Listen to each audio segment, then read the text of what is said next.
Assalamualaikum warahmatullahi wabarakatuh. Perkenalkan, saya Utari Dwi Putri, NIM 19043058. Baiklah, pada kesempatan ini saya ingin menjelaskan tentang eh, tugas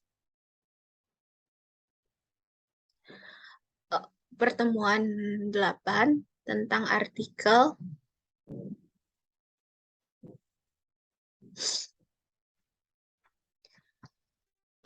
Introduction of Accounting Practice in Small Family Business.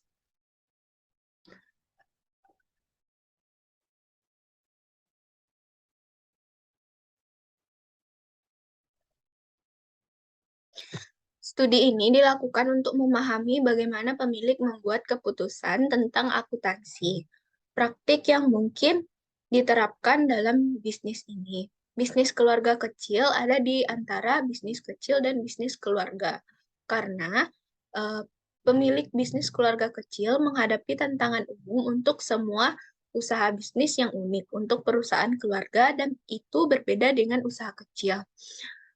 Bisnis keluarga kecil menghadapi tantangan karena lingkungan kompleks yang diciptakan eh, oleh percampuran anggota keluarga dan kebutuhan untuk memisahkan keuangan pribadi dan bisnis. Disiplin akuntansi memiliki pemahaman yang terbatas tentang bagaimana praktik akuntansi diperkenalkan dalam bisnis kecil. Eh, Jika kita bertujuan untuk membantu perusahaan keluarga kecil dengan memperkenalkan akuntansi yang sehat, kita harus memiliki pemahaman yang jelas tentang dinamika jenis organisasi.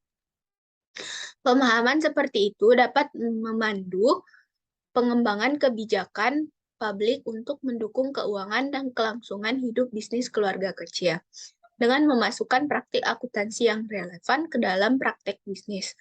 Perbedaan antara perusahaan keluarga dengan perusahaan lain adalah sejauh mana faktor non-ekonomi mempengaruhi keputusan dasar pemilik perusahaan.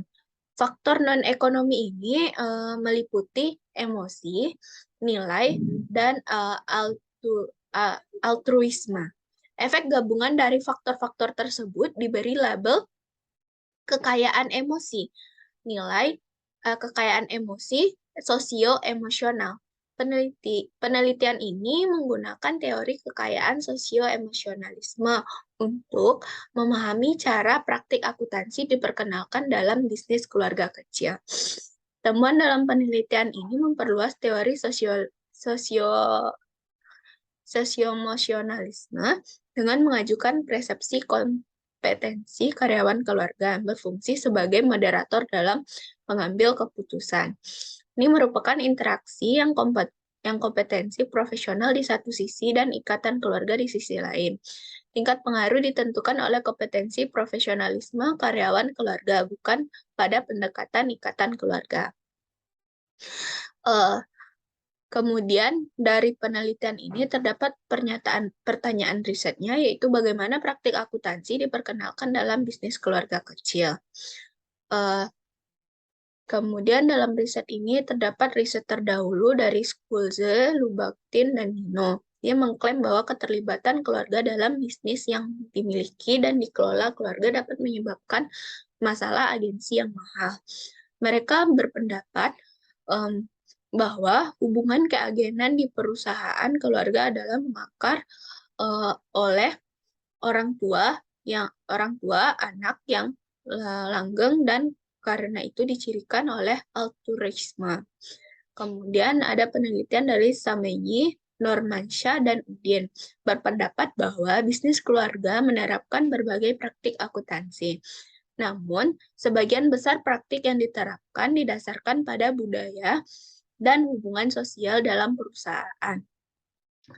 Kemudian, dari artikel ini, terdapat kelebihan riset saat ini, yaitu peneliti memperluas penelitian sebelumnya tentang praktik akuntansi di bisnis kecil.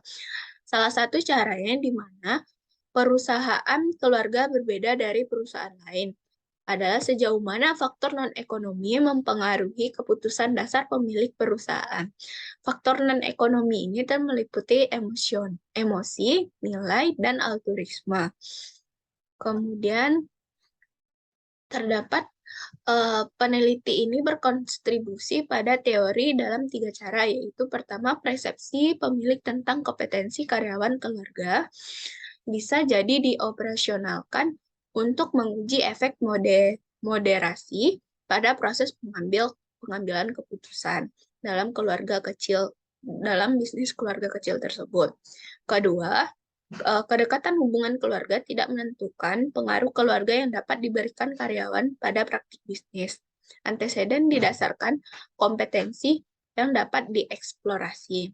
Kemudian yang terakhir, kontribusi dari artikel ini itu mengingat beberapa pemilik menerima saran dari luar ahli, peneliti masa depan bisa mengeksplorasi faktor yang mempengaruhi keterbukaan pemilik untuk menerima proposal untuk praktik akuntansi. Tujuan dari riset ini adalah untuk mengeksplorasi bagaimana praktik akuntansi diperkenalkan pada bisnis keluarga. Pengumpulan data dilakukan melalui wawancara dan dokumen milik. Kemudian, teori yang digunakan dalam penelitian ini yaitu teori kekayaan sosial emosional, yang menemukan bahwa meskipun banyak yang mengendalikan penerapan praktik akuntansi yang lain, termasuk karyawan, keluarga, karyawan non-keluarga, dan para pakar eksternal. Kadang-kadang mengusulkan praktik kontrol pemilik dapat dilonggarkan atau bahkan dihilangkan sebagai akibat dari proposal dari beberapa karyawan keluarga. Namun, tingkat pengaruh karyawan keluarga tidak terkait kedekatan hubungan keluarga, tetapi lebih pada kompetensi yang dirasakan pemilik karyawan keluarga, menunjukkan interaksi antara kompetensi dan pengalaman di satu sisi, dan ikatan keluarga di sisi lain. Kemudian jenis riset pada penelitian ini yaitu riset kualitatif dengan pendekatan studi kasus. Pendekatan studi kasus ini merupakan jenis pendekatan yang digunakan untuk menyelidiki dan memahami sebuah kejadian atau masalah yang telah terjadi dengan pengumpulan berbagai macam informasi yang kemudian diolah untuk mendapatkan sebuah solusi agar masalah yang diungkap dapat terselesaikan. Kemudian, jenis data pengumpulan data yaitu riset ini menggunakan jenis data primer, yang mana jenis ini mengumpulkan data yang melalui wawancara, serta data sekunder, di mana peneliti mencari data informasi dokumenter pribadi dan informasi dari internet dan sumber publik lainnya. Pengumpulan data riset ini adalah melalui wawancara dan dokumen. Sebelum melakukan wawancara, peneliti mengumpulkan informasi tentang organisasi dari situs web mereka dan artikel yang diterbitkan di surat kabar dan majalah. Kemudian, peneliti pertama kali mewawancarai pemilik. Kemudian pemilik atau seseorang yang ditunjuk oleh pemilik untuk mengantar peneliti melalui fasilitas dan menjelaskan proses produksi. Karyawan keluarga dan karyawan lainnya juga diwawancarai. Selanjutnya, pemilik menjelaskan sifat peneliti kepada calon narasumber dan meminta partisipasi mereka untuk menekankan bahwa itu benar-benar atas dasar sukarela. Teknik analisis data yang digunakan dalam riset ini adalah menggunakan perangkat lunak analisis data kualitatif. Mengikuti prosedur standar untuk data kualitatif, perangkat lunak tersebut mendukung penanganan data tidak terstruktur dengan menyediakan jejak audit dan alat manajemen untuk memastikan konsistensi pengkodean dan interpretasi data. Selain itu, perangkat lunak ini menghubungkan tampilan grafik ke pengkodean dan ke sumber data, membantu peneliti untuk menjaga interpretasi dekat dan dengan data asli. Dua peneliti melakukan analisis dalam bahasa wawancara yang dilakukan. Kemudian, temuan yang terdapat dalam artikel ini, tingkat pengaruh yang berbeda menunjukkan bahwa meskipun pemilik mempromosikan kekayaan sosio-emosional perusahaan, perhatian ini diimbangi dengan persepsi pemilik tentang kompetensi karyawan keluarga. Artinya, temuan menunjukkan bahwa pengaruh karyawan keluarga dapat diberikan pada praktik akuntansi dimoderatori oleh kompetensi karyawan keluarga yang dirasakan. Temuan ini memperluas teori kekayaan sosio-emosional untuk memasukkan kompetensi yang dirasakan dari karyawan keluarga sebagai moderator potensial dalam proses pengambilan keputusan. Peneliti juga menemukan bahwa ahli eksternal dapat mempengaruhi pengenalan praktik akuntansi. Di keenam perusahaan, peneliti menemukan bahwa bukti pemilik mengevaluasi proposal dari pakar eksternal sebelum memperkenalkannya sebagai praktik akuntansi. Temuan ini menunjukkan bagaimanapun kebutuhan untuk membedakan tingkat pengaruh yang berbeda yang dapat diberikan oleh aktor-aktor ini dalam tingkat pengaruh yang sedang dan rendah. Kemudian, berbeda dari studi usaha kecil, peneliti menemukan bukti ahli eksternal dengan tingkat pengaruh yang rendah pada pengenalan praktik akuntansi manajerial.